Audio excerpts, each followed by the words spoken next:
But I think जो हमारी रीत है उसके मुताबिक सबसे पहले हम सेटअप पे चर्चा करते हैं। अनुज, बेसिक सेटअप, हालांकि वो स्पीच तय करेगी, बट जिस तरीके से कल लोअर लेवल से पुल बैक था, बैंक निफ्टी न्यूट्रल, और स्पेशली जो मिड कैप्स की आखिरी में 1 घंटे में 2 घंटे में रिकवरी थी, वो सेटअप को कैसे बता रही है आपकी? देखिए वीरू, पहले मैं छोटा सा एक चीज़ रख देता हूँ कि बजट से बाजार क्या एक्सपेक्ट कर रहा है, फिर मैं सेटअप पर आता हूँ।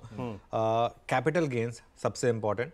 मार्केट चाहेगा कि कैपिटल गेंस पर कोई टिंकरिंग ना हो, करनी भी है तो सिर्फ F&O पर हो, वो भी आउटसाइड द बजट हो सकती है। बजट में कुछ छेड़छाड़ मत करिए, ठीक ठाक चीज़ चल रही है। इक्विटी कल्ट अभी स्टार्ट हुआ है देश में, इतनी जल्दी उसको डिस्टर्ब करने की कोई ज़रूरत नहीं है। STT जब आया था तब इसीलिए आया था क्योंकि आपने तब long term capital gains tax zero किया था। अब उसके बाद लॉन्ग टर्म भी है, शॉर्ट टर्म भी है, STT भी है, ये थोड़ा सा ज़्यादा है। आप चाहें तो उसका लॉन्ग टर्म को डेफिनेशन चेंज कर दें, 1 साल को 2 साल कर दें। और मेरा तो ये मानना है कि कैपिटल गेंस टैक्स अगर लॉन्ग टर्म पे जीरो हो या नियर जीरो, तो वो आपको एक और अच्छी चीज़ ये करेगा कि जो आपको एक रिस्क लग रहा है कि F&O में ज़्यादा पैसा जा रहा है, वो वापस फिर फुल इन्वेस्टमेंट में आएगा। तो उस चीज़ के लिए अब बाजार उसके अलावा क्या एक्सपेक्ट करेगा? 5.1% का फिस्कल डेफिसिट या उससे कम, विदाउट कॉम्प्रोमाइजिंग ऑन कैपेक्स और इंफ्रास्ट्रक्चर। ये मेन चीज़ है मार्केट के लिए, क्योंकि RBI से आपको बड़ा डिविडेंड मिला है, उसको भी आप खर्च करेंगे इस चीज़ को लेकर। उसके अलावा defence, railway, capital goods, chemicals, इन सब स्टॉक्स पर, सेक्टर्स पर हमारी नज़र रहेगी।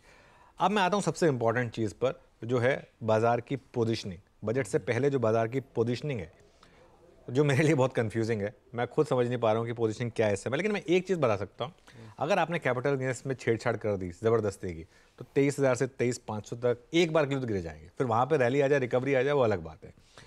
अगर नहीं छेड़छाड़ हुई तो 25,000 तक का स्कोप फिर बैंक निफ्टी में एक रैली के लिए खुलेगा वहाँ से, और उसके बाद फिर ग्लोबल क्यूज, आपके अर्निंग्स, ये सब मैटर करने शुरू हो जाएंगे 2 दिन के बाद से।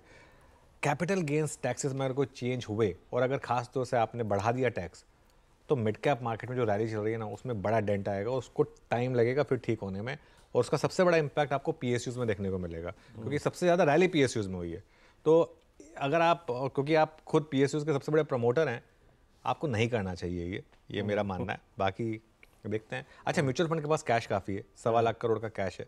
अगर बजट ठीक ठाक रहा ना, तो मार्केट में बहुत पैसा आएगा, फिर मार्केट बहुत तेज़ी से भागेगा।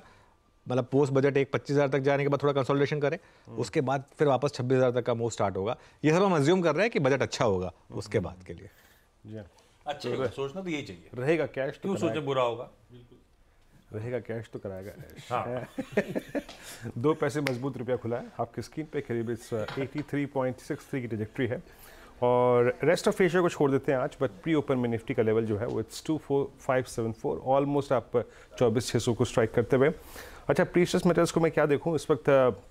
गोल्ड M6 लगभग 111 रुपये ऊपर, सिल्वर बैकफुट पे है, करीब 1.4% नीचे, क्रूड M6 लगभग फ्लैट। अच्छा, एक बात, 2 स्टॉक्स लेके आइएगा आज का stock of the day, that's federal bank और एक कोफोर्ज भी इंपॉर्टेंट है, लेकिन फेडरल बैंक आज का आई थिंक सबसे महत्वपूर्ण स्टॉक आपकी स्क्रीन पे 5% ऊपर 201, और उसके बाद कोफोर्ज रखिएगा, इट्स 6148, करीब 3% नीचे। लेकिन अब एक काम करते हैं, अब बात करते हैं आज के अनुज स्पॉटलाइट। अनुज, क्या पिक कर रहे हैं आज आप? देखिए, 2 स्टॉक्स जो आज मेरे रेडार पर हैं, पहले दोनों के दोनों स्टॉक्स आ चुके हैं। पहला है लुपिन, आई थिंक कई बार आ चुका है ये स्टॉक, लेकिन ये उस तरीके का स्टॉक है जो बार बार आ जाता है हमारे रेडार पर। कल भी इसमें मैसिव डिलीवरी बाइंग थी, और 9 साल का चैनल क्रॉस हो रहा है। ध्यान रखिएगा, अभी भी ये स्टॉक अपने ऑल टाइम हाई को नहीं क्रॉस कर पाया है, उसमें अभी टाइम है, वो शायद वहाँ तक जा रहा है। और कल यहाँ पर डबल से ज़्यादा डिलीवरी वॉल्यूम थे, डबल से ज़्यादा डिलीवरी वॉल्यूम्स थे यहाँ पर। और ये स्टॉक तो खैर हम कब से डिस्कस कर रहे हैं। स्पॉटलाइट में पहली बार 875 पर आया था, लेकिन हमने इसको 670 700 के करीब से इस स्टॉक की बात की थी कि ये वापस अपने ऑल टाइम हाई की तरफ जाने को तैयार है। उसके बाद 17 अक्टूबर पॉइंटर्स हैं क्या डायरेक्टर साहब? 17 अक्टूबर, 1 जनवरी, 4 फरवरी, 10 जुलाई, ये अलग अलग दिन जहाँ पर ये स्पॉटलाइट में आया स्टॉक। और आप देखिए, पिछले साल से करीब डबल हो चुका है ये स्टॉक। ओपन इंटरेस्ट साल के हाई पर है, और F&O में भी लॉन्ग पोजीशन बनी यहाँ पर। तो ये हमारा पहला स्टॉक। दूसरा स्टॉक जो मेरे रेडार पर आया वो है क्रॉम्पटन कंज्यूमर। अगेन एक स्टॉक जो पिछली बार जब स्पॉटलाइट में आया था वहाँ से 40% के मूव आपको डिलीवर करके दे चुका है।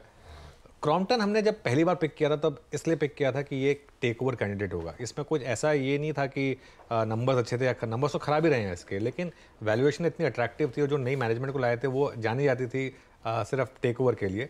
तो इसके लिए यहाँ पर भी अच्छा मोमेंटम है। यहाँ पर भी कल अच्छी डिलीवरी वॉल्यूम थी। इनफैक्ट यहाँ 4 दिन से अच्छी डिलीवरी बाइंग हो रही है, करीब 60% की डिलीवरी बाइंग हो रही है यहाँ पर।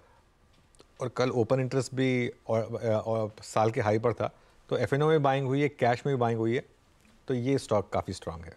स्टैंडर्ड डिस्क्लेमर, रिकमेंडेशन नहीं है ये दोनों स्टॉक्स। ओके क्रॉम्पटन, आपकी स्क्रीन पे आज के 2 स्टॉक्स जो पिक किए गए हैं, ल्यूपिन और फार्मा स्पेस में सबसे स्ट्रॉन्ग वर्टिकल राइज देने वाला स्टॉक, और दूसरा क्रॉम्पटन है। अब एक काम करते हैं, हल्का सा इस प्री ओपन की ट्रैजेक्टरी को देखते हैं। निफ्टी को स्क्रीन पे लेके आइएगा। फेडरल बैंक आपकी स्क्रीन पे ऑलमोस्ट 3.5% ऊपर, और उसके बाद निफ्टी को देखने के बाद जरा चलते हैं आज की सीधा सौदा की टीम्स। आशीष और नीरज जी ने क्या पिक किया आज के दिन के लिए, आइए देखते हैं छोटे से अपडेट को।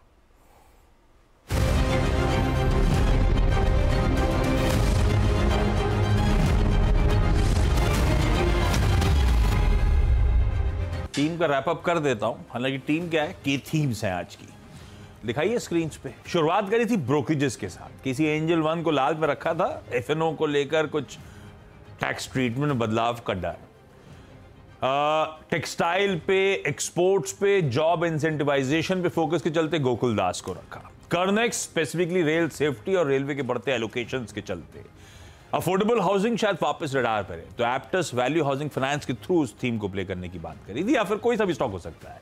हेल्थ केयर इनिशिएटिव्स, उसके चलते कृष्णा डायग्नोस्टिक्स जो पीपीपी मॉडल के थ्रू ऑपरेट करती है। डाइवेस्टमेंट कैंडिडेट्स में मैंने रख तो दिया एनएमडीसी स्टील को, लेकिन बहुत सारे डाइवेस्टमेंट कैंडिडेट्स हैं, bank of Maharashtra, IDBI bank, सब रडार पर रखी है। ग्रीन इनिशिएटिव्स फिर से वापस रडार पर रहेंगे, इरिडा के थ्रू बात करी।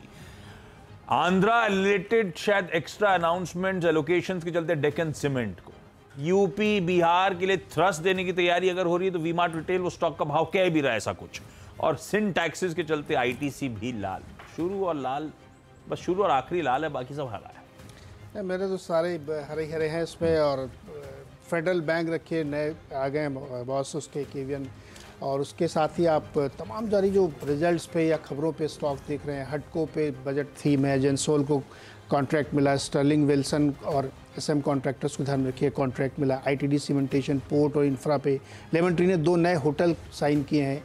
एग्री थीम पे पीआई, यूपीएल और धानुका। तो ये पूरी तरीके से budget plus news mix stock हैं जो आपको रडार पर रखने चाहिए। इसके अलावा बहुत सारी थीम्स हैं जहाँ पे आपको ध्यान रखना है।